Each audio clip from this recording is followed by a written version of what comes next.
નમસ્કાર વિદ્યાર્થી મિત્રો, સ્વાગત છે આપ સૌનું પ્રથમ સામયિક પરીક્ષામાં મોસ્ટ આઈએમપી ટોપિક તરીકે હું તમારા સમક્ષ લઈને આવ્યો છું. ચેપ્ટર નંબર 2 નો માનવ વિકાસાંક, જેને ઇંગ્લિશમાં કહેવાય છે HDI, હ્યુમન ડેવલપમેન્ટ ઇન્ડેક્સ. આના ત્રણ ઘટકો ફટાફટ હું તમને સમજાવવાનો પ્રયત્ન કરી રહ્યો છું માત્ર 5 મિનિટમાં. સૌથી પહેલું સમજી લો કે માનવ વિકાસાંક રજૂ થયેલો દેશનો કે વિશ્વનો અદ્યતન નિર્દેશક છે, મતલબ લેટેસ્ટ છેલ્લામાં છેલ્લો નિર્દેશક આ આવ્યો છે. બીજી વસ્તુ, એક સૌથી પહેલા ક્યારે રજૂ થયો તો 1990માં UNDP, United Nations Development Programme, એટલે કે સંયુક્ત રાષ્ટ્ર વિકાસ કાર્યક્રમ, એના દ્વારા એક અહેવાલ બનાવવામાં આવ્યો HDR, હ્યુમન ડેવલપમેન્ટ રિપોર્ટ. અને રિપોર્ટમાં અહેવાલમાં માનવ વિકાસાંક એટલે કે HDI રજૂ કરવામાં આવ્યો.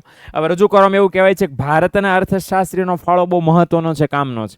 પહેલા એવું હતું કે મહત્તમ અને ન્યૂનતમ મૂલ્ય ઉપર ભાર મૂકવામાં આવતો હતો HDI માપવા માટે. હવે 3 ઘટકો ધ્યાનમાં લેવાય છે. HDI માપવાના કયા 3 ઘટકો છે યાદ રાખવા માટેની મેં ચાવી બનાવી છે, આજ્ઞાજી. શું ભાઈ? આજ્ઞાજી એટલે શું? અપેક્ષિત આયુષ્ય, જ્ઞાન અને સારું જીવન ધોરણ. તો 3 ઘટકો છે જે HDI માપતી વખતે ખાસ ધ્યાનમાં લેવાના હોય છે. સૌથી પહેલું એમાંનું જોઈ લઈએ, ધેટ ઇઝ અપેક્ષિત આયુષ્ય, એવરેજ લાઈફ અથવા તો લાઈફ એક્સપેક્ટન્સી એવું તમે કહી શકો. કે બાળકના જન્મ થાય ત્યારે વસ્તીનું અપેક્ષિત આયુષ્ય કેટલું છે એ માપવામાં આવે છે. માપવા માટે એક આંકડો છે 50 વર્ષ, કે જો દેશના લોકોનું અપેક્ષિત આયુષ્ય 50 વર્ષ કરતાં ઓછું છે, એનો સિમ્પલ મતલબ એમ કે લોકો તંદુરસ્તીથી વંચિત કહેવાય. અને જો અપેક્ષિત આયુષ્ય 50 વર્ષ કરતાં વધારે છે તો તંદુરસ્તીની સ્થિતિ સારી છે એવું તમે કહી શકો છો.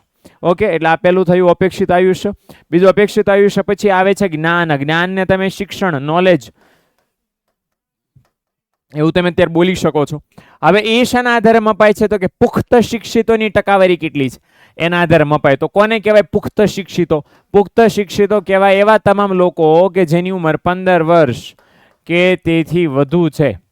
તો આ વધારે ઉંમરના લોકોને પુખ્ત શિક્ષિતો કહેવાય. તો કુલ વસ્તીમાં એમની ટકાવારી કેટલી છે એના આધારે જ્ઞાન માપવામાં આવે છે. ભારત દેશમાં જ્ઞાન માપવા માટે 2 બાબતો ધ્યાનમાં લેવાય છે. એક તો શાળાના સરેરાશ વર્ષ, મતલબ બાળક શાળામાં કેટલા વર્ષ ભણે છે, અને બીજું શાળાના અપેક્ષિત વર્ષ એટલે કેટલા વર્ષ ભણવો જોઈએ. આ બંનેના પ્રમાણના આધારે જ્ઞાન આપણા ભારત દેશની અંદર મપાય છે. એટલે આવી રીતે જ્ઞાન માપવામાં આવે છે.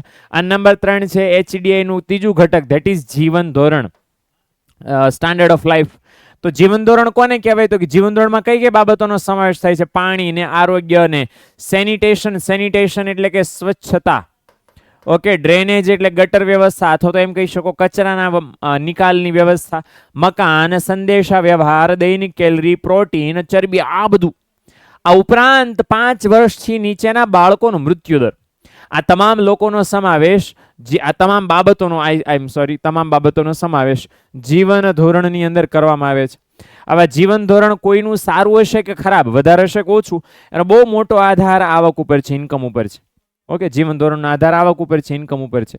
ઓકે, જ્યાં આપણને કીધું છે કે જે આવકનું સૂચકાંક કાચી રાષ્ટ્રીય આવક એટલે કે GNI, ગ્રોસ નેશનલ ઇન્કમ, અને સમખરીદ શક્તિ એટલે PPP, મતલબ પરચેઝ પાવર પેરિટી, આના આધારે છે મપાય છે. હવે જીવન ધોરણ કોના આધારે મપાય? આવકના આધારે. આવક કોના આધારે મપાય તો કે કાચી રાષ્ટ્રીય આવક અને સમખરીદ શક્તિ એના આધારે મપાય. જીવન ધોરણની અંદર એટલું લખવાનું છે.